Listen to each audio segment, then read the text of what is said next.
na 5 mois awa na nkamba na tina na babubu wana tokobandela nano makambo ya mukolo ya lelo ndenge nini pe makambo babubu eyaki kobimela na 5 mois ndenge bapapa bafandaki awa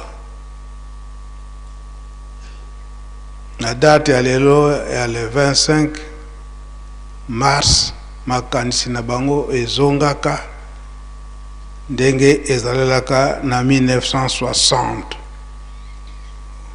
kuna na Lubumbashi. Oyo tozalaka ba témoin awa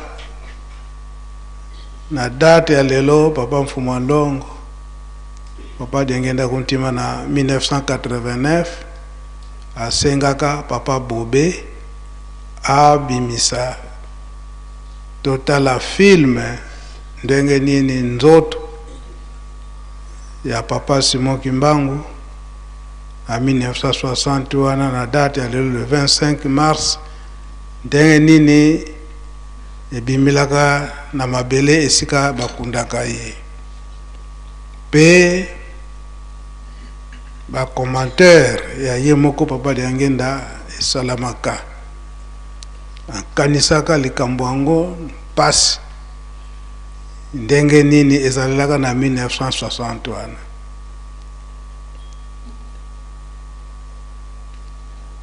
Papa Diengenda alobaka ete soki tokanisi maye manso ndenge malekelaka na tango wana nde sikoyo tokoki kozala te bato na mobulu na kati na Lingomba.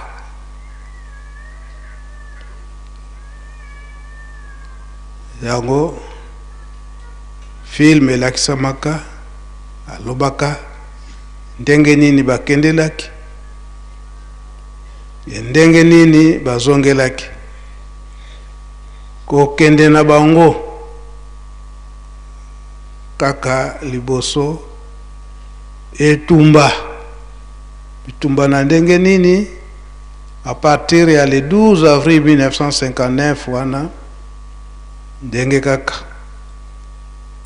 mama Mwilu alobaka ete yo muto simbi nkawa lolendo ndenge boyokanaka na tata na yo kotambusa Lingomba mingi basepelaka te na likambo wana surtout oyo bakangamaka nzela moko na papa Simon Kimbangu mingi balobi ete bayaya na ye baza liboso beye azokomitia mukonzi etumba ezalaka pe papa Mfuma Ndongo na 1989 wana date ya lelo ya le 25 mars alobi ete akanisaka ndenge bazalelaki na papa Simon Kimbangu na le 4 avril 1951 kuna na Lubumbashi. Tango wana gouverneur ya Kananga apesaka nzela epa ya papa Diengenda bakende kokuta na papa Simon Kimbangu esika papa Simon Kimbangu alobaka na papa Diengenda Lingomba ekobima libanda yonde okotambusa Lingomba ya mibale ngai soki na kufi na ngai bosala effort na umbela awate nzoto na ngai bozongisa ngo kuna na nkamba. Alors makambo mibale wana papa Diengenda isalaka ye passe alobi na papa Simon Kimbangu papa bayaya nanga bango mibale bazali ndenge nini ngai fona tambusa Lingomba ya mibale tozali nanu na maboko ya Flama. Ndenge nini tokozwa nzoto na yo po ete tozongisa ngo kuna na Nkamba. Papa Diangenda ayebisaka Papa Simon Kimbangu, ah papa, surtout ya likambo oyo ya kotambusa Lingomba yango opesaka ngai kombo ya Joseph oyo bateka na bandeko na ye kanisa pe likambo ya Joseph na tango na biyepe muta memaka tazongisaka nzoto ya tata na ye Jacob na Kana. Nde Papa Mfumalongo, Papa Diangenda Kontima na commentaire na ye ya film ndenge lekaka nde akikopesa chapitre. A chapitre wana yango topesaki na Papa de Gaulle bakoka kotangela biso yango. Mais mayemanso wana malekaka na 5 mois on a date ya lelo. Parce que na tango wana na administration wana Nkamba na Papa Bansimba ba date nyonso o ezali ete historique na kati na Lingomba libondeli ebandaki kozanga te. Libondeli ebandaki kozanga te. Topesi bino nzela.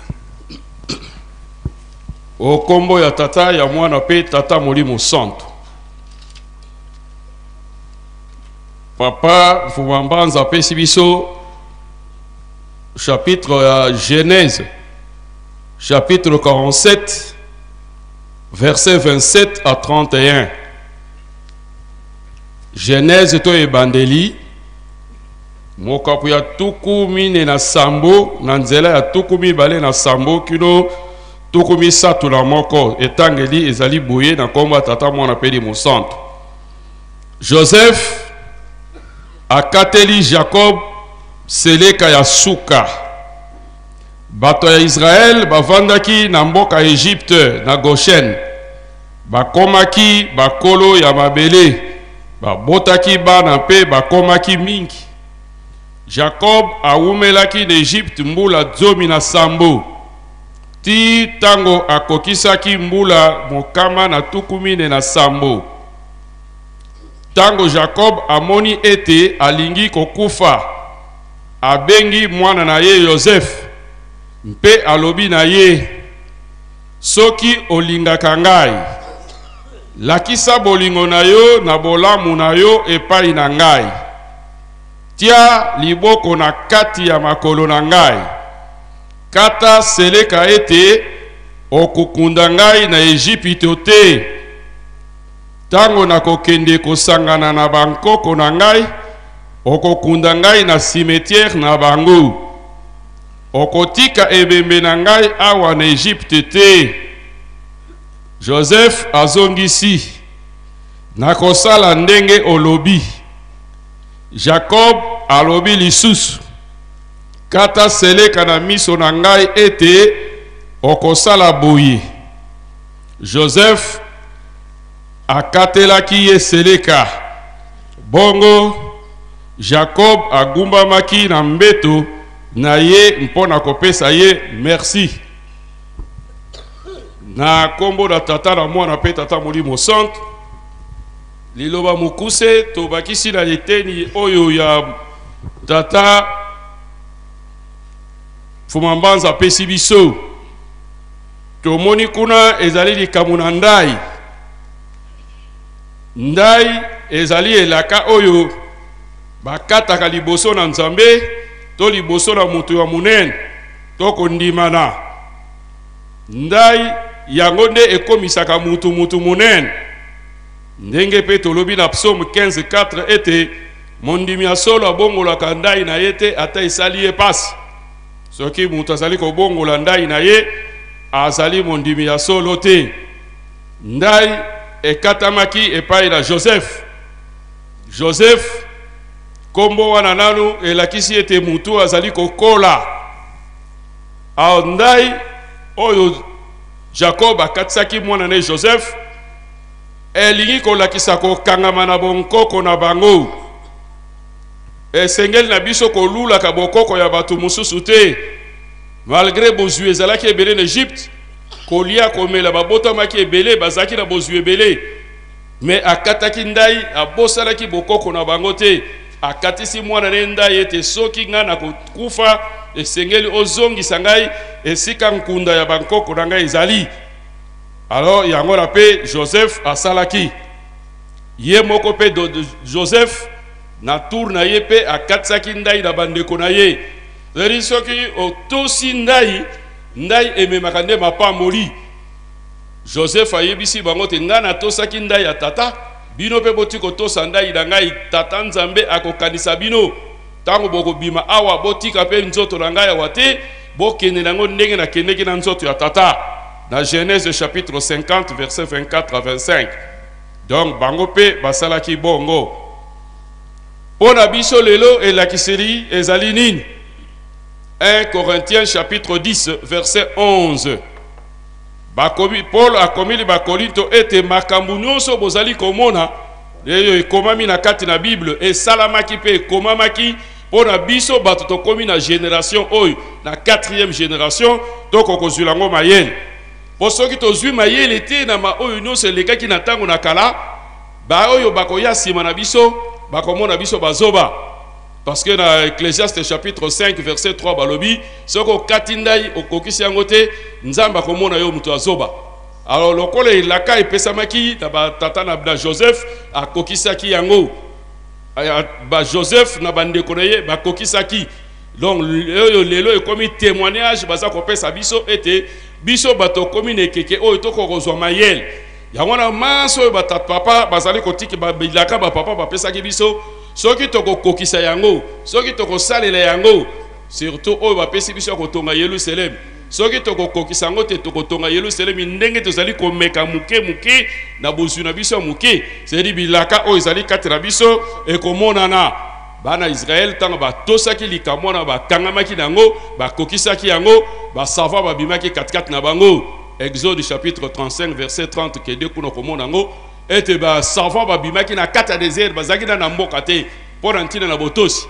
Donc bilaka ya ba savant kati na biso ezali poto koma bato yango na soki batata baza kotelema na ntina te tosala boye ezali ndakisa oyo bazali kopesa biso na ndenge bakangaki likambo na bango na ntango wana soki biso kosalela yango solo manso balakaki biso batata tokomona yango tokokoma bato ndenge balakaki biso ngo na 1921.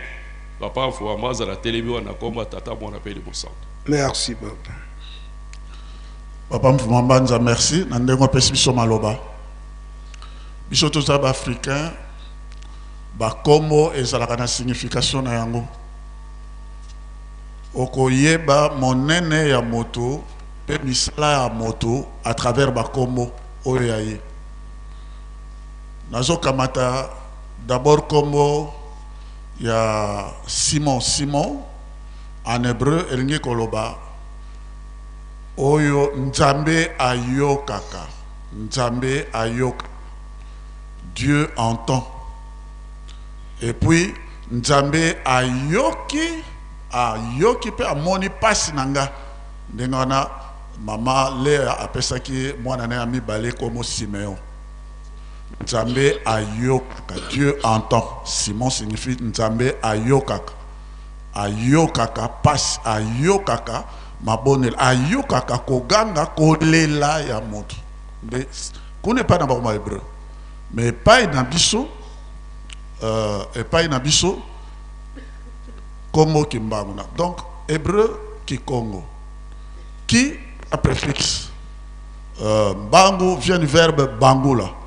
Oyo a lakisaka ba secret makambo ye bombama ndenge Daniel alobaki Daniel chapitre 2 verset 22. Na likolo ezali na nzambe ezali na oyo ayebisaka makambo nyonso to mabombama. Et Saint Paul dit tata molimo mosantu yende akundolaka ayeba, ils sondent même les secrets le plus cachés ya tata ndenge ya zali nzambe. Donc Ce mot kimbangu en hébreu et en kikongo signifie tout simplement oya yo kaka. Oyo amonaka pe akundolaka makambo nyonso to maboma mape ba secret nyonso to amonisaka ngo na polele.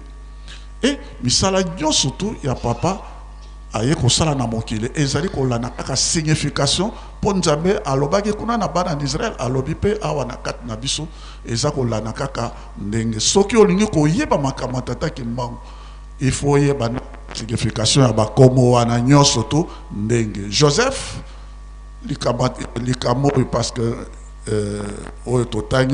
Joseph en hébreu signifie que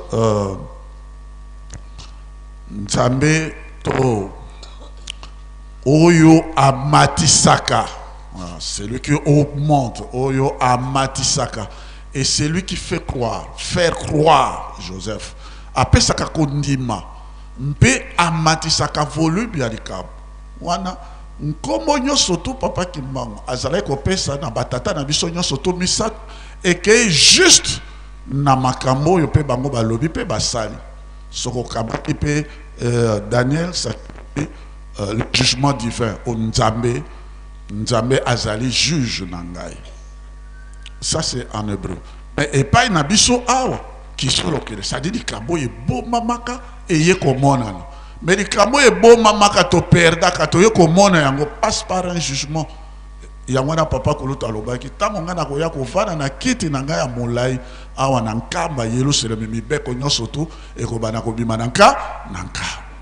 donc, et puis,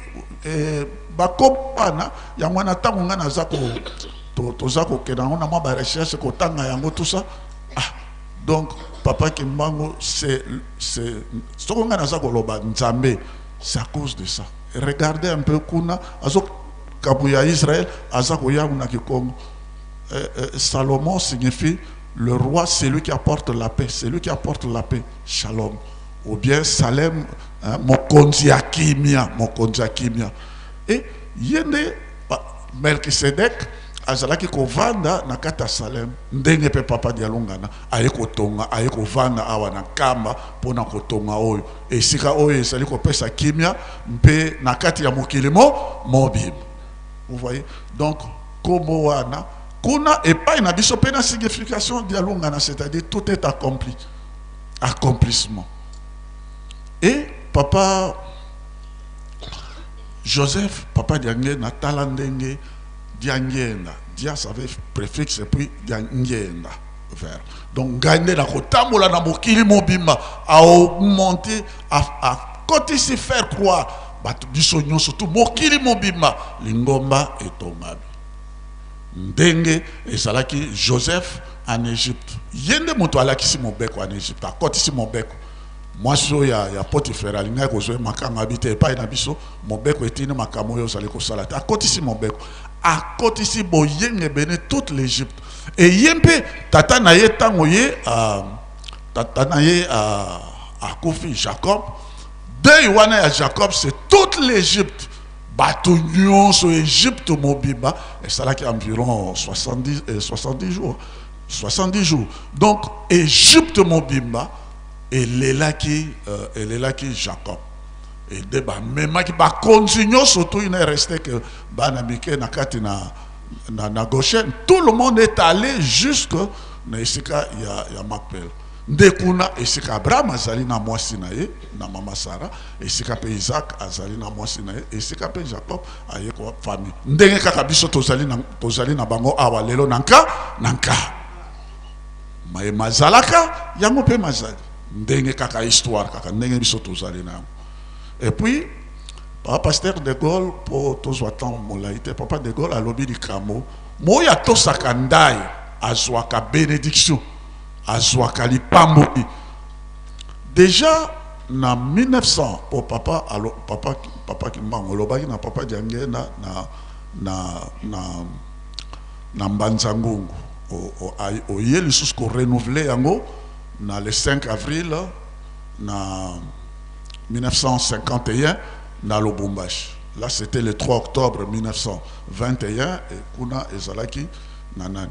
Mais en 1927, wana ezali kaka elembo na kolakisa ete oyo asimaka ndai mpe akokisaka likambo oyo bayokanaki na nkolo na ye azwaka likambo nene. Na 1927 papa Kimbangu alobi na papa Diangenda awa alobi soki yo longi na likambo oyo nga na yebisaki yo soki yo longi omoni tala kuna alakisi ye Bruce kana Bruce moko na katikata Bruce alakisi ye voiture moko impala ya voiture moko ya ndenge mosusu abisoki olongi okotambola na voiture wana.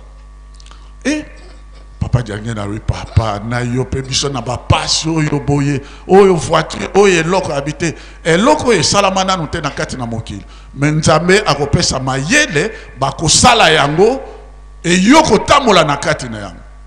Effectivement voiture wana e salamaka na General Motors aux États-Unis Amérique voiture mais voiture wana moto apesaka mayele ya kosala babiloko wana ndenge mondela zana un quart ezali nani ye moko kaka ndenge yozali yango na pesaki biso nzema olobi faites-moi confiance et je ferai de vous des hommes qualifiés dans tous les domaines. Omoni papa kolo mayele nkolo makambo nyonso tu biloko wana nyonso tu ye na opesaka. Effectivement tango voiture wana eye awa na Léoville à l'époque et yaki kaka 2 exemplaires kaka et papa Diangenda bambuta oyo batikali kosomba voiture wana. Papa Diangenda aye na papa Kimbangu kouta kuna na Lubumbashi ti kokoma tango kaka papa Diangenda kuna na azalika kuna maswa atala kuna na beach amoni voiture ya monaki depuis 1927 amoni yango afokami na kati ya maswa ndenge moko aebisaki biso afokamaki abi Nzambe akosaka te et atamolaki na voiture wana impala. Donc c'est vrai papa mayeyo zali kotinda biso mayeyo zali koloba na biso ezala na banzembo ezala na Bible nyonso zali koloba awa biso tokozali kotosa soki biso totosi mayeyo zali koloba tokozala solo batu tokosepela tokomona yango. Donc wana ezali kaka na kamati kaka exemple pour la journée ya lelo atosaki ndai asalelaki oyo etindamelaki ye tala oya motuya baki kosala ngo depuis les États-Unis na ba usine ya General Motors basali eloko wana kaka pona ndai wana pona elaka wana ekokisama mpe ekokisamaki ata ewumeli me ekokokisama po Nzambe akosaka te. Nzambe akokosa biso te tokozala batu bamama batata bakimbangisi tokozala batu nayebaka nzembo bolemisa ngai papa accordez-moi quand même cette grâce ya koyema nzembo. Nzambi wa vova voa ntutukala votozizila votozizila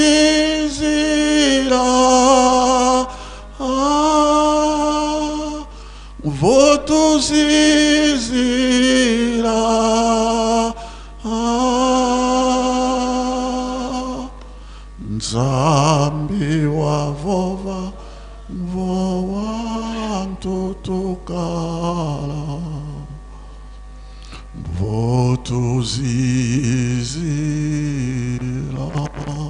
nankomona tata mwana tata molio mosantu. Nzambi wa vova nsendo tutambula tubaka votuzizila eza ndengo na te ngana kamata ikaka deuxième couplet papa. Merci papa pasteur beaucoup kozonga na bino papa de goza likambo ko bakisa bona lota la Bible.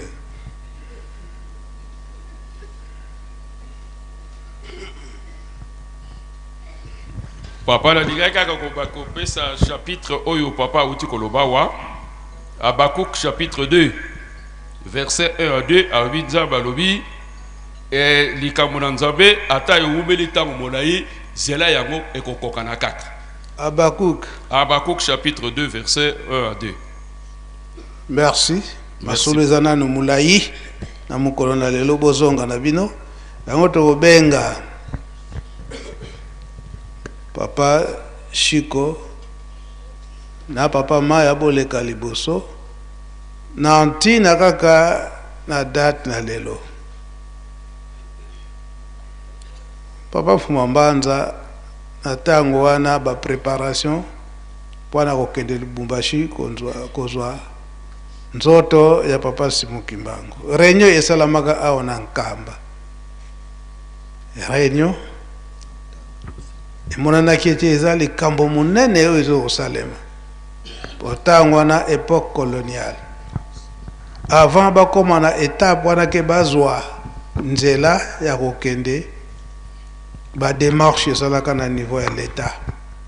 Doute est-ce que l'État akolinga na tango wana indépendance na nwezo amite ya mboka na biso fula ndengo wana ya bato est-ce que komona na te eke mubulu ekosala make bato wana bakoluka mubulu kasi mikanda elekaka na nzela nyonso ya l'État et finalement ba ko accorder kaka mubeko kaka yeke oyo bazokende kolata bakoma na Lubumbashi mutu akolobaki Kongo azate kaka baloba kaka Swahili poete bayeba est-ce que bazana secret moko te oyo baza ko cacher bakimbangiste yango réunion wana tango esalami na Nkamba poete bakoka kokende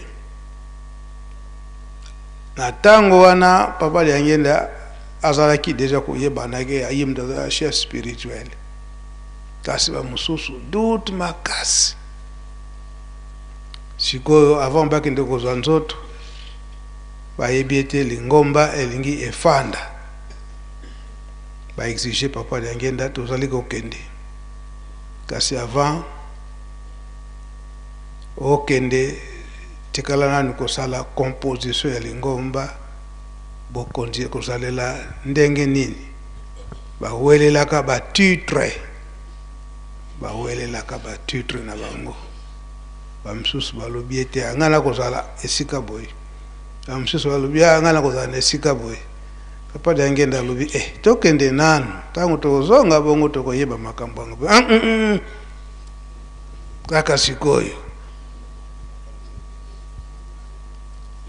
wana nde papa Liangenda atindaka message na papa Mfumambanza papa Dialungana ya lobi mbuta ndenge tozalaki biso misato kuna na Nkamba na ya papa Kisolokele sikoyo awa toye na Kinshasa poto kende ekomi ba discussion moko ezali awa eke totala nanu bokonzi ya lingomba suki kozalela ndenge nini papa Mfumambanza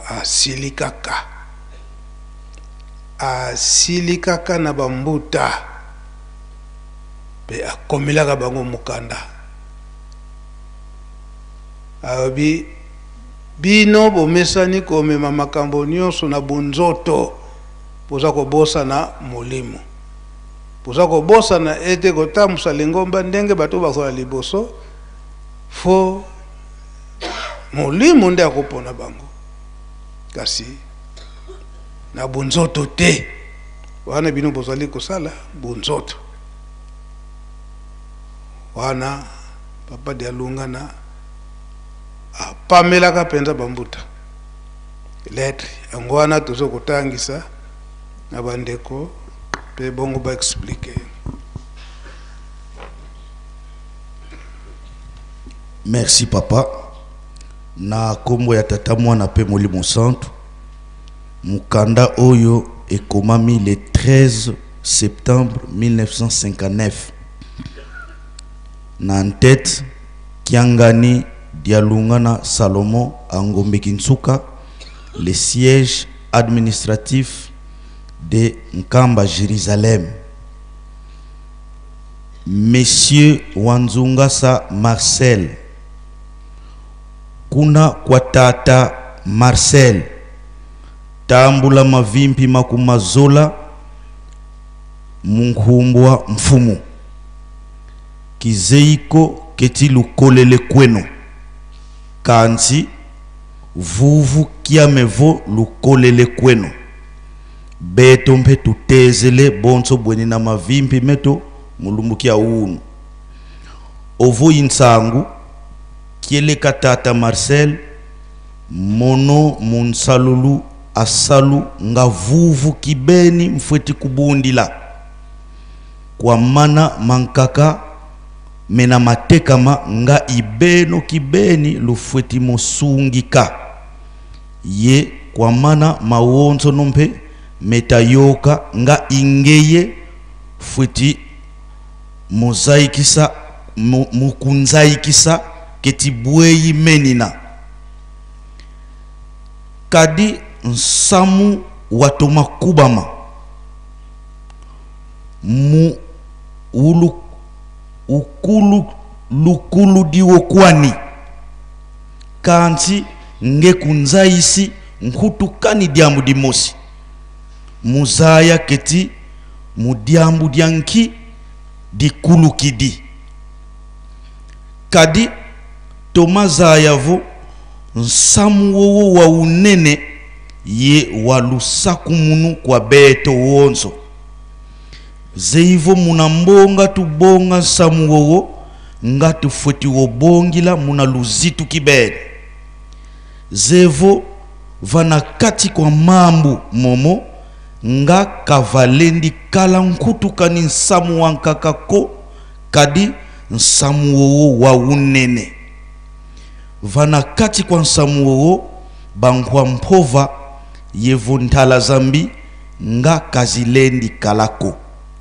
mudiambu dia zitisa nsamu watata zevo mononkutu buyakala yendula muna renyo yina yilukubika mungedolo anleke kuntandu nga kalwatala nkutu kadi diambu diankakako nga program ya bisambu kaka lwa kubika kondwa kwa tula nsamu wankaka vanakati kadi muna konso diambu sambu biankaka bifweti kala kanti ovu diambu dia mwanda lweta kubika lubongele diaka kimpala yekitantu vanakati yempovolo zambi bweyi diambu dia mwanda ngasi dia toma mu ndantani zozwe zevo tukala kaka ye programu za bisambu bia mbote mu diambu diodio tukabubu na te ye kuna kufuani na ntangu wa diambu diodio kina yensangu za zingiko mama kaka ikusongele kina tulanda monana ibosi kia mbote kaka kwa beno bawonsono mfoko mono wakunleke enduvu dia lungana kiangani Salomo na kombo ya tata mwana pe molimo santu mukanda oyo eza makomi ya papa dia lungana kiangani nkolo Yesu ndenge papa alobi pona kokende kozwa nzoto ya papa Simoki Mbangu isengelaki ba papa bavanda kinanu awa na nkamba babongisi nde delegation ekena Kinshasa na papa diangienda ya tikali awa kasi tamu bakei bakomi kuna ifo basala programme réunion préparatoire ya ndenge nini kutaka nango awa na bambuta bazalaka lingomba nyonso ingeta tangu babongisi awa nde bakei sikoyo bango tangu bakoti na réunion o tozobenga lukutakanu ole bazala kaka na point oyo vi sensibilité na importance ya likambu ya munene ya boye bambuta babongwani na bango ndenge Galate 3:1 à 5 je crois elobi ete bangalati ya babuzengi nganani wa kuluvuni nye beno lwa muna mfumu Yesu komo vana kuluzu mu meso meno kansi lukatu kidi mukimwanda luvutu kidi kono mukinitu donc bambuta oleba continuer ndenge line epesamaka bango bakoti na bango na ba nomination na ba poste babosani na bango likambo oyo ya mutuya ne papa dia lunga na komelaki papa wanzungas alobete yonde esengeli kolakisa kotalisa kasi yope d'ailleurs oyebisinga kutute efona yo kango na banzela mususu esalinga mabe likambo ya nzambe ya mutuya boye soki tozali kosala yango ya molimo esengeli tolata molimo esengeli te tolata bonzoto ndenge lelo tokomi ndenge na Kikongo balobaka woadia ntama woadia mpa lelo tokomi totiki na biso lingomba tolingi na biso ba poste tolongo na biso na molimo tokomi na biso na bonzoto poste soki ezate uzobundisa muninga na yo yozwa poste makambo ya tina totiki oyo ya malamu nde ya oyo ya mabende yango tozoko kotisa. Donc en résumé yango nde mukanda elobi papa maya pa fozan likambo ko bakisa na komba tata mwana pe tata molimo santo likambo ya kobakisa pena papa ezate ndenge kaka ndeko awuti koloba papa mfumu mbanza a insistaki na lettre oyo na likambo ya mabondeli bisambo bokoki kokotisa makambo mususu te bolingaki bosala kaka programme ya mabondeli pamba te likambo wana eza ya mutuya eza ya lipambo lipo na biso nyonso me bino bozwi jalousie botie na kati kowela na botie na kati bobosani likambo ya mutuya oyo foto zwa biso nyonso esengelaki bosala kaka programme ya mabondeli yango wana papa na likambo molimo tangu nyonso bino bozoko insister likambo molimo ekendaka kaka ensemble na mabondeli pamba te mabondeli yango nde mute fongolaka banzela oyo ekangama. Commentaire papa na kokaki kosala yango wana. Merci papa Chiko na papa Maya. Pe likambo yango ndenge papa diangenda ye moko explica kango na 5 mois na le 25 mars na date ya lelo na bozongi na bango tango bazwi nzoto bazali koya likambo wana e continuaki ya koluka kaka ba poste na kati na lingomba yango esalaka ete lingomba tango nzoto papa Simon Kimbangu ezongi awa na nkamba na le 3 avril 1960 wana bango nyusi misato ba papa bafandaka awa ngonga mulai oyo batu bazaya kosimba nzoto ya papa Simon Kimbangu solo bazaya kosimba nzoto ya papa Simon Kimbangu kasi na oyo bawelelaki ba poste na kati na lingomba wana izotala bango kutute eke bazwa mapamboli na kosimba nzoto ya papa Simon Kimbangu bango baza kokangama na bango kaka ba nomination na kati na lingomba de papa mfumu anlongo papa diangenda asilika ka tozo ya kowela ba poste na kati na lingomba ou bien tozo mapamboli oyo aza kowela la poste malamu atika biso soka moni ete na poste bacheyo osepelite malamu otika biso nde sika wana parole wana papa diangenda ndenge abimisaka wana oyo bazalaki na poste ba poste wana nde bakomaki ba dissident bake kosala mangomba na bango mususu siko ezali te papa diangenda insista ki pensa likambo wana te aye koloba ete ngai esika nyonso na bandaki kokende témoin akoki kozanga te esika bisika mususu oyo tata aza koyela ngai malgré oto wana ozala témoin na ngai abandaki ko yeba te abandaki mona kaka mpona parfois da changer position ezali chauffeur na ye papa Jean Kalamvuila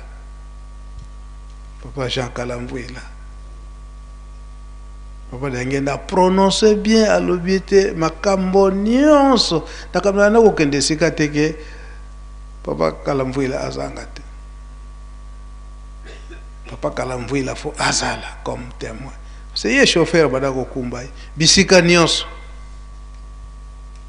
pona nini asalaki ningana papa ndengenda soka yebeki kokumba ye moko bisika mususu ya mabomba mi akekaka ye moko mais alobiete conduire c'est rien mais na boyaki kokumba mutuka ba memaka na chauffeur comme ça azalaka témoin ya makambo nyonso e ndengwana ndenge avaba kende na Lubumbashi asombeli papa Jean Kalamvuila biloko nyonso bakangelaka photo malgré na tango wana ba filme miwe mais asomba yango apisika papa Jean Kalamvuila asalela yango poete azala témoin ya makambo nyonso ndenge elekaka kuna yango bokoki kozonga na bino histoire ndenge ba papa balobela ko na 5 mois like ndenge wana papa toye kokoma place ya babubu papa kolembisa ngai babubu wana batu bakoki kozala témoin ya likambo wana c'était en 1981 en 1981 ba mama Metatewa oyo afaki nyama ogi na papa Ndombe na ibije soki amataki azali bangonde na 1980 solo ngai na 1976 na komaki na 6e des humanités awa na kilo nde papa Zakope tango apresentaka ba examen d'état na ye na 74 wana 1974 awa kaka na kilo aye kozwa te yaki komona nete centre ya Gombe Matadi na tango wana ebandaki kopesa ba résultat ya malamu te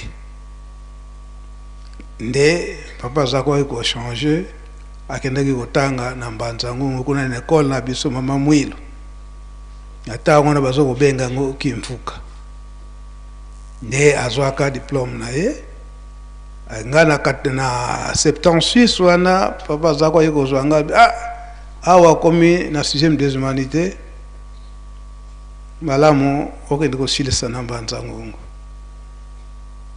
et pourtant formation na biso ezalaki nango malamu awa na Nkamba tobandaki comprendre vraiment au sérieux ba étude na biso sika na tango wana tozotanga na bapapa Muya bapapa Matufwendi ya Kilunda Léon papa Bomame akoma pasteur kuna na Bandundu papa Bomame banda premier primaire kozwaka ne kati 6e des humanités premier de la classe na examen d'état ayi échoué ce n'est pas possible ngai wana balongolinga awa papa Zako yokozwanga nake kotanga na Mbanza Ngungu nake kotanga na Mbanza Ngungu mais papa Mfuma Mbanza alingaki te est-ce que awa maplome ezomaka te afoka na Mbanza Ngungu c'est vrai ngana kendaka na doute nyonso l'examen d'état tango ebimi ba journal tango wana ebimi tozalaki 110 na centre na biso na école na biso ya Kimfuka 106 bazwi 4 bazwi te parmi les 4 ngana kana 4 na sali réflexion nyonso mais ndenge nini nazwi te et pourtant ngai nde natangisaki bandeko nyonso bazwaki nazokolakisa bango oyo nazokolakisa bango bazwi ngai nazwi te ntango nazongi na Nkamba na bisi papa namoni ke osepelaki te ndenge kokende papa alobi wi nasepelaki te mais salaka makasi kasi uzongela lisusu na mbanzangu papa na uzongela mbanzangu ngute wayamla kuzongela na nkamba azongeli na mbanzangu ngunde papa tinda kingai to komi kuna bisonyo sto bimba tricher ba nile examen yo sa centre examen d'état kuna na mbanzangu parce que tricherie wane mona nakati na niveau à l'état partir à inspection na Kinshasa ba nile ba résultat nyonso ya centre mbanzangu nga bina mosa mote mambaka munyonso kanga mnaza kumemango fona zonga na nkamba na yeye zonga na nkamba na force na papa na force na yeye utangela na nkamba ba fuite pe bimili susu na gomba tadi hao tango bimi ba école donc ba école nyonso to échoué kaka mwana moko ya nkamba zwaka tsumbo mwana mama Fatuma ye moko kaka na centre nyonso nga bi malheur nyonso ezaka kapa inangai wala 1980 wana na ndakotanga lisusu te de bapapa bango nyonso misato bafandi balubike mbenza il faut que ndakotanga na boma papa ngana zwaka na ngate ndakile otanga na boma on va l'ubiter biso moko to yebi tina papa yangenda lubi kutu d'avance pona ko yebisa yo eke soki ozwi kaka diplôme d'état nazo tindo na États-Unis ka papa nandimi kasi pesanga assurance que vraiment soki nazwi diplôme bako tindanga na États-Unis papa mfumo longo papa dangenda komelanga mukanda ya des lignes seulement tisiko na garda ka mukanda wana de batinda kanga na boma en mission alors ba epsinga gozo kende mission ya mbosoko e loko ko salisa yo ke olongi na mission wana ezalinde soko yeli biso diplôme d'état tengwa to yeba ndi solo olongi na mission wana to tindi ba yipsa kinga iteke okende boy makambo boye ya solo na kendaki mutu pe akenda kotika ngai papa simo kimba mukyangani ye moko na volant akekotika ngati na bom mais ta una komi kuna na yeko mona batu akinzungidila oyo bazalaki kuna nani mama maire de la ville ya Boma azalaka mama Konde si je me trompe pas mobali na ye papa Masia musimpambala awa grand frère ya papa Emma oya SPC nje mukolo mususu aye kozwanga alobite papa photo kende na prison po mystère moko emona ndaka kuna mystère bon tokei tant tokei abandu ko expliquer nga ndenge nini porte papa simoki bango to ko sala expliquer nga siko to ko senga ka et pas ya l'état soki bako ko inviter papa yangeda en tant que chef spirituel aya kotala spirituellement likambo epo eza ya tata na ye to expliquer nga makambo nyonso emona yaka kuna na kati na prison na esika wana tango expliquer nga donc ezalaki avant inauguration à temple avant na 81 wana pona kendaka na le 13 février 1981 na Boma ndenge papa akendaki kotika ngai mais likambo nakenda kokuta na Boma do makambo oyo bango papa bayibisaka nga nazo kotala tout d'abord tango nake pona kende na Boma papa mfuma mbanza yebisi ngai ke fo okende na Kimbangi na kubundikia ya mondimi na kepe na présenter Kimbangi na ngai ta on a présenté Kimbangi musiko ko fanda wapi papa na ibite bino ndebo ko laksanga place na lalaka 2 jours na kati ya résidence ya papa balobi siko papa ya pe bazoya ndako mususu to yambela papa izate to lala na papa duki ya faki nani na biro ya faki boma na lala wana 1 semaine esika wana nde après baye kulukilanga place na ndako papa Thomas Fuemina. Papa Thomas Fuemina azaki moto mpangu yende akangama na 1923. Papa Kisolokele na mama Kinzemba kendaka na 1921 wana bangonde bakangama ka pe bakendaka na 1923. Tutangu na komi wana nde abandi kopesanga lusansu ndenge nini bafandelaki na boma kuna pe abandi kopesanga lusansu ya porte wana ndenge ni papa Simukimbangu tikala kolongolango ke tango porte wana ilongwaka ndenge bayebaka ki papa Simukimbangu ndasalaki ndenge wana balukaka bango nyonso o bakangami babetaka bango pe fimbo ndenge nini faut pas permettre donc bango nde ba na mabondeli na bango bazosengaka papa Simukimbangu kolasa bango miracle na papa moko Munianga, papa moko Munianga noko ya papa oyo na boma musicien papa kumbone bingso ya kolia kuna na ebite aza pe responsable na faki kuna na boma aza responsable faki musicien fo boyeba papa nani kombe zo kubunga zo kukima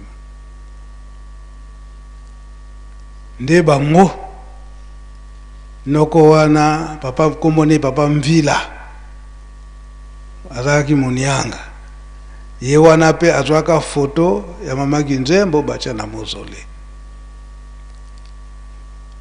papesinga lusantu nyonso wana ke tala ndenge nini esalelaki awa na boma abandi kopesanga lusantu bapesinga makambo nyonso wana. Alors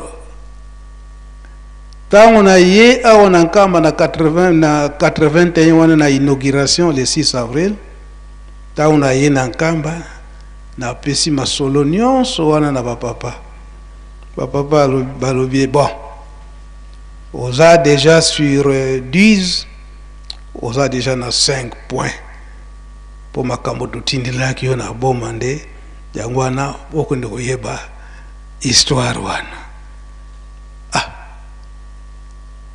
sikunga papa boyebisaki ngai te naki kokuta ngolobo yo moto batindi yo la mission spirituelle. Est-ce que tu peux ça yo fuite d'information?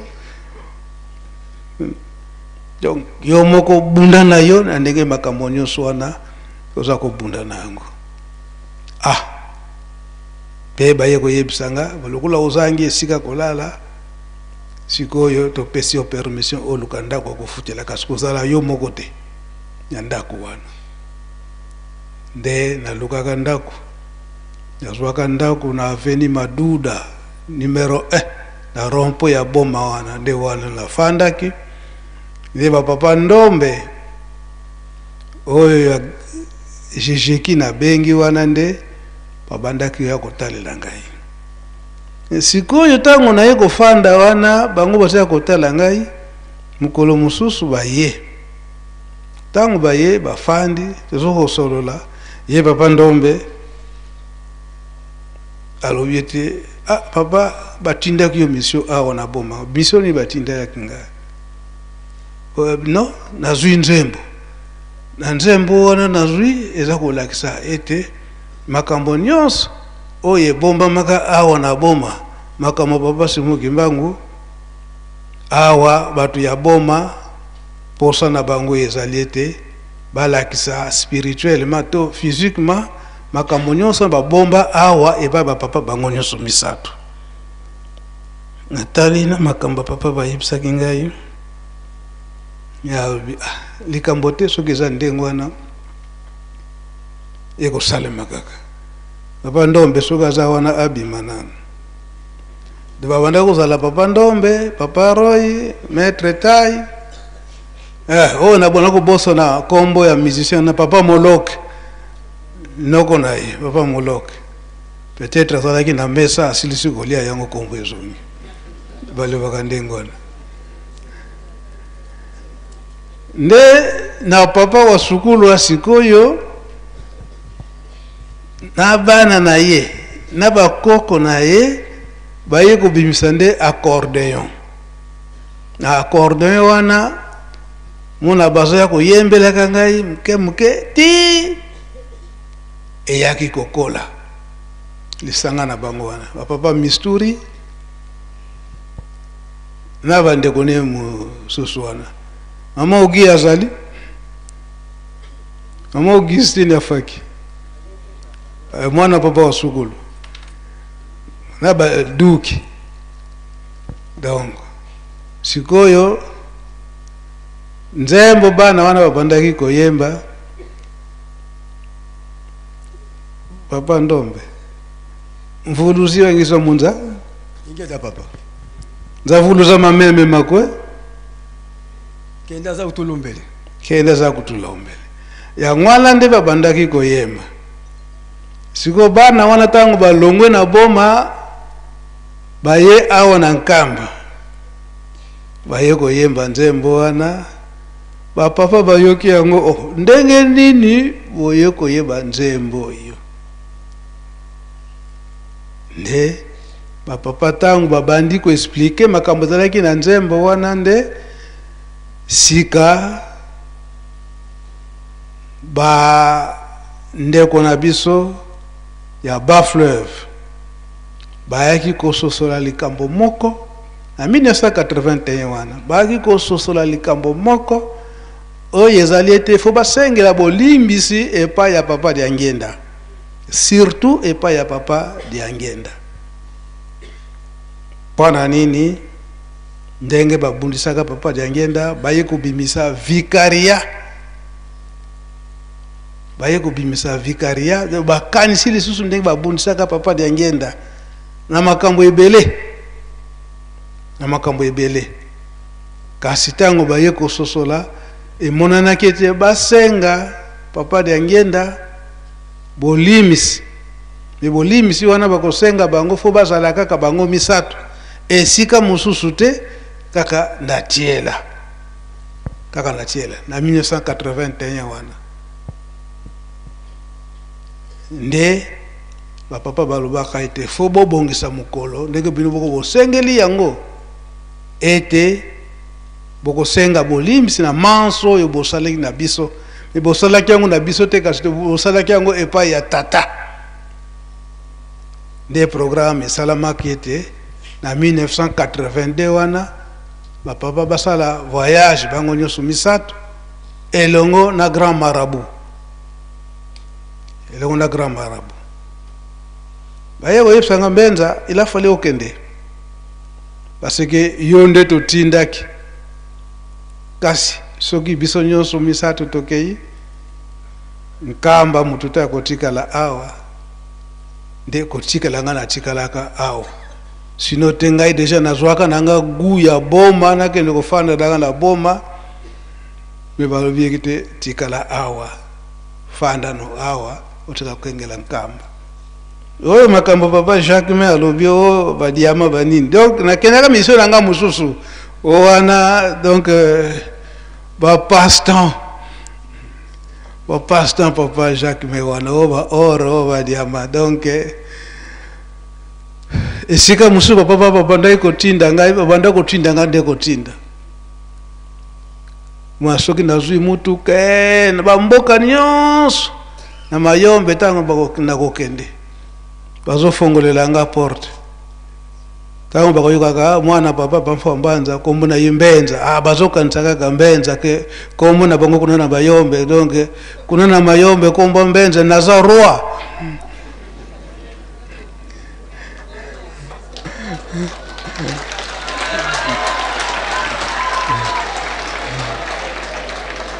bisika nyonso ndamene kutambula na bayonso yukika papa Mbenza mwana papa Mbenza mfumu wetu donc wana kumona makambo nyonso ya bukoko babomba kawana bazokubimisila ngango po bazobenga kombo Mbenza. Donc tina 89 wana yemwe ko papa yange na ebisinga yeke kazi Mbenza mission totinda kayo na ba frère esi siko yako fanda na nkamba oyo bilanga nyonso yo tiki kuna makambo nyonso oyo tiki kuna oublier tout yako fanda na nkamba tango kutu bazo yebisanga makambo wana batataka yombo bazalaka présent pona tango wana bango tozalaka na bango to banako travailler na bango papa ka yombo. Donc yango papa Ndombe zalaka mukuse tango wana mama de maire de ya ville ya Boma tango ayipsaka babubu wana tozwani na mobile na ye papa Masia grand frère ya papa oyo ya SBC papa Emma na papa Emma pe azalaka kuna na tango wana bandako gérer hotel mo babengaka Tuboma ya noko na bango grand frère nabino ya papa Dover wana na 88 tozalaka na bango kuna mission na kenda kande yango wana papa Ndombe ozwaka banzembo boni na kati na ndako na place na bandaki kofanda. Bon, on a combattu tata moi na penza molimo santu. Merci par Fuma Mbanza. Na papa tata molimo santu. Na okene musika te pour cette histoire on za mulai. Tango zaki na Boma okende pa ba diamanté nengo lobi okende na mission. Ya on a mission que papa oye na mission. Parce que papa Kulutu, papa qui sur lequel atanga ki na Boma. Papa Fumanlong, papa Dengen atanga ki na Boma. Donc yango batinda ko na Boma parce que oza Fumambanda. Oyebi yango to fanda ki ndako moko, na zaki banzembo na ba vision na mona kiyo, ozo kota na ndoto papa Dialungana. Papa Dialungana zo kota pe na ndoto na yo. La sina lobango do mokili mobimba basi balanda pour ce témoin ya Nzambe zai mutu. Donc na zwa ki 9 chansons na ndako na yo. Nkanda Ndombe. La la ikuna jour ngo na obi abelala no awate. Kapite papa mbule beti fana ke na dinalo. Pas Jacques Mazawana. Koloko ron petit dinalo za distance. La awa pesi nga chambre la lali na zwi Nkanda Ndombe. Kala nanda kuwana na zwa ki tiro Nzambi kwa Nkanda Ndombe yabo yozo kota na ndoto Fuma Mbanza fuma zo kota na ndoto na yo. Papa Boutaro est témoin na maître Tsangali yo bike koloba ngote après 20 ans na ko bibisango na zwa ki susu ombo kankamba salaki mingi na ndako na yo. Ba kwa muswaka kangadi basadi la kinanga kansi bavuluzwa na ndako na yo.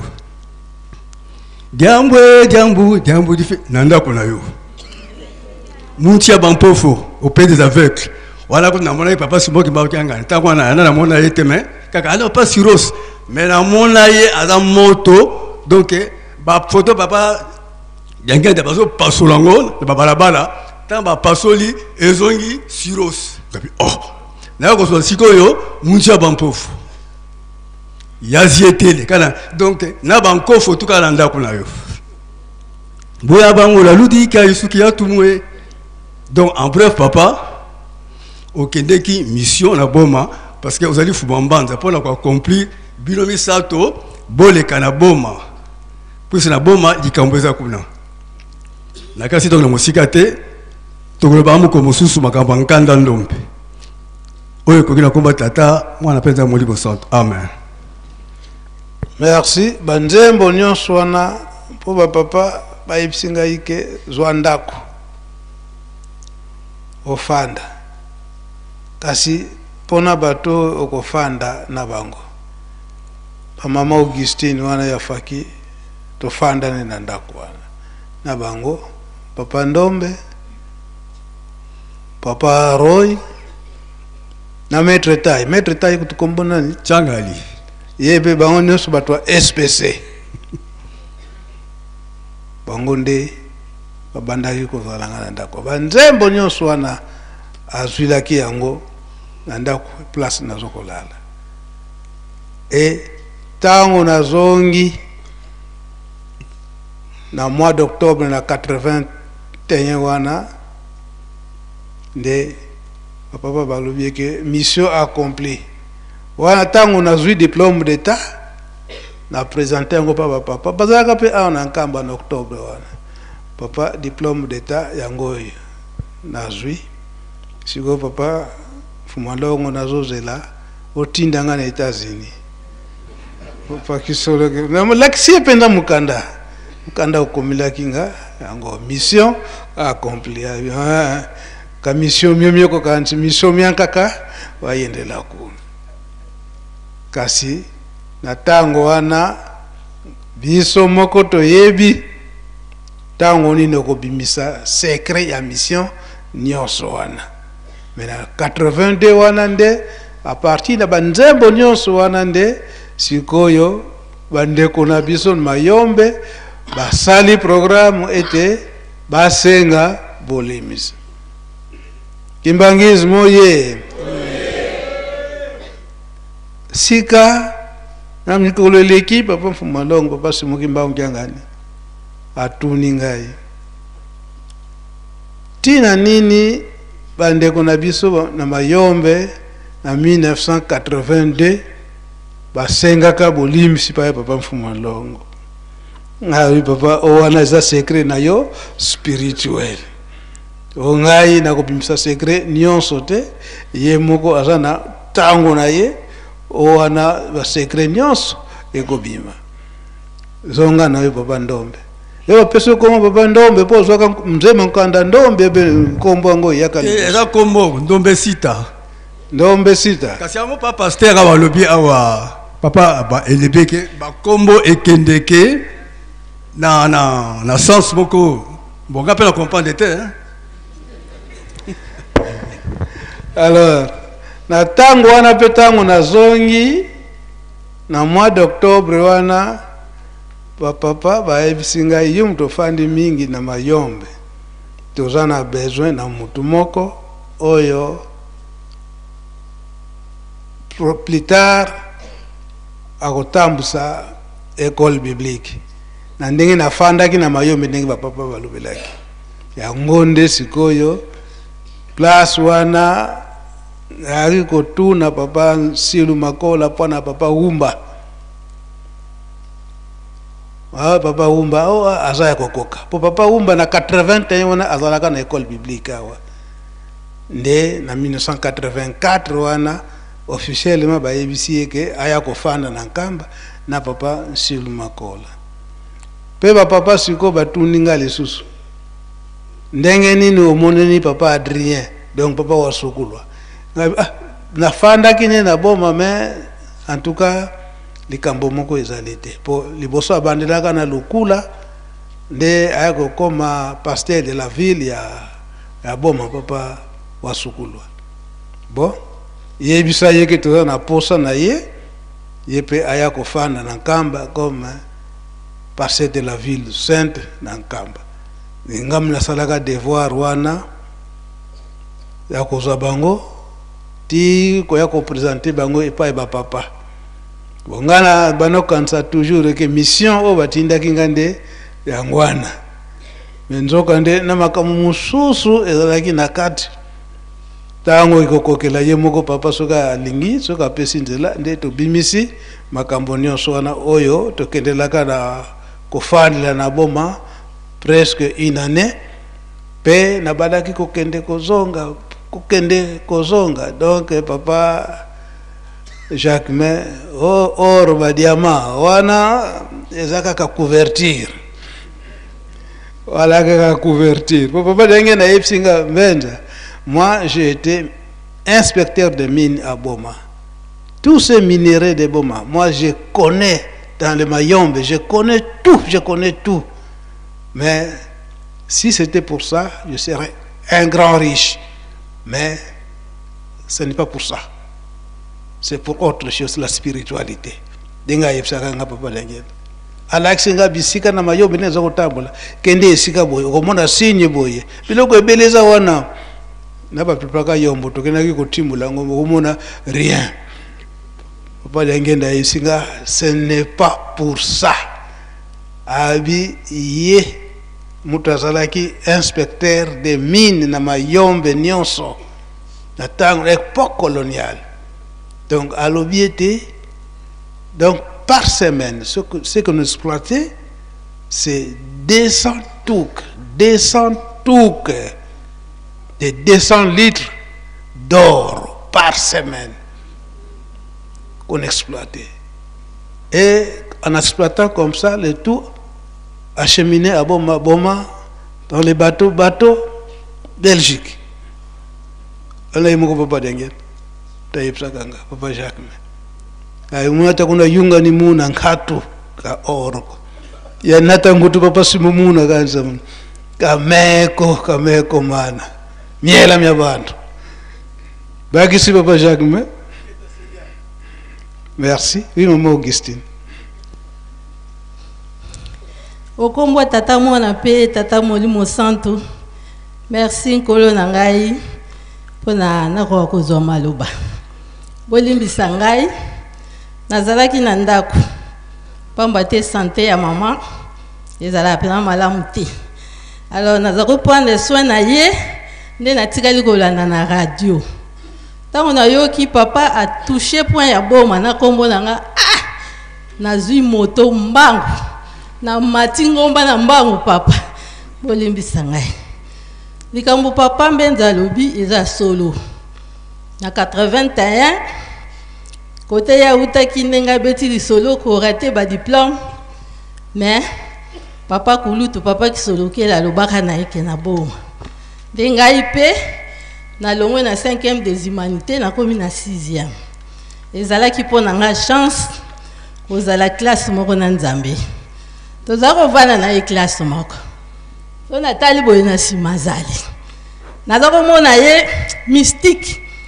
Atambola tala ce matin. So kazo kende ta olande na sima kotala te.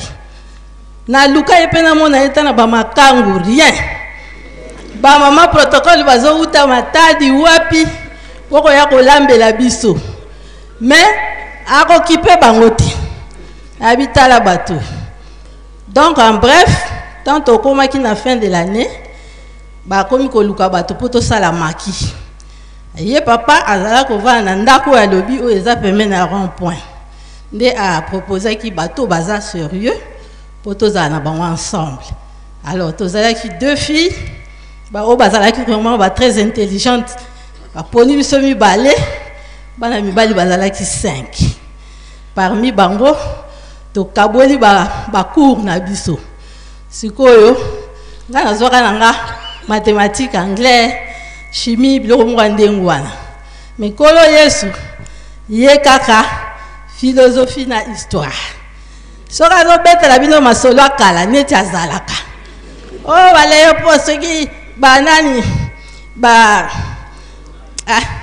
na bosani. Voilà, Pastanley, Koutoukuna, l'âge de la pierre taillée, tout. Neti azalaka penza donc. Nga nazako comprendre bien à partir de l'explication nae. To komi na suka mbula, mwana moko azalaki teti. Yeso to sala abelite mwana bozo sala yango te. Makambo ekozala te papa mbenza yebisi biso boki peye te boko mona suka nae. Parmi biso 7 kaka ye mutazwa te. Papa zako pambola babiki na biso toke tozongi. Ya solo papa makambo lobi nga nazalaki présente na 1981 wana babenga ki papa wa sukulwa wana nazalaki pasteur ya district kuna sous région. Alors bayebisi ke babubu misato eza awa. Mais il faut ya komona ngo Tango papa ke ya moni yango aya pesi biso sango. Bo biso tozalaka chorale na biso accordéon wana bana bazako beta chaque poko tozalaka na ba louange. Alors père tango ya expliquer biso ke ba bubu misato. Mais ya ndenge peut-être ko la banzota ba papa. Siko ezandenge nini ke sango fo ke ndeki chasa. Alors et ya ko tomber pe que papa d'angenda ye na boma bazalaki na grand marabout je pense ndeta ngobayaki bakekuna bazwi babubu wana baye nango na paroisse wana bazoyemba papa azoyembisa bino nzembo oyo ba misturi bazako yemba vuluzi luzinge wa filenza vuluza mameme maku takutulombele nzembo wana nde bapapa bazozwila babubu na bango wana kuna na boma bauti nango chela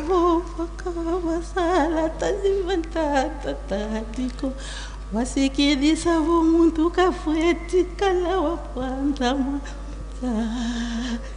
nituzazo wavanga munza nitu ya ndombe ya bwezoka yeti yava Kambitwa vanga ikaile mboka bolimbisanga bandeko nkoleleki ebele ngai nayebaki papa mbenza ye na mission parce que makambo wana mpe esalemaka na période na ye donc bango batambolaka na makambo na bango makambo wana esalemelaka bongo babubu wana biso tomona yango mpenza na misu boye na ndenge mpe bapapa bayaki bameki yango bango misato net likambo ya tata molimo santo eza pasi batata na bamama moyen naloba mingi eza te tososola nano kolo yesu na tata simoki mbango bango wana bafandi wana nga nazwa nzembo moko bango mibale bakiti mpona baya kozongisa mutu mwindu na kiti na bango bokonti donc baza wana kolo yesu na papa simoki mbango mpenza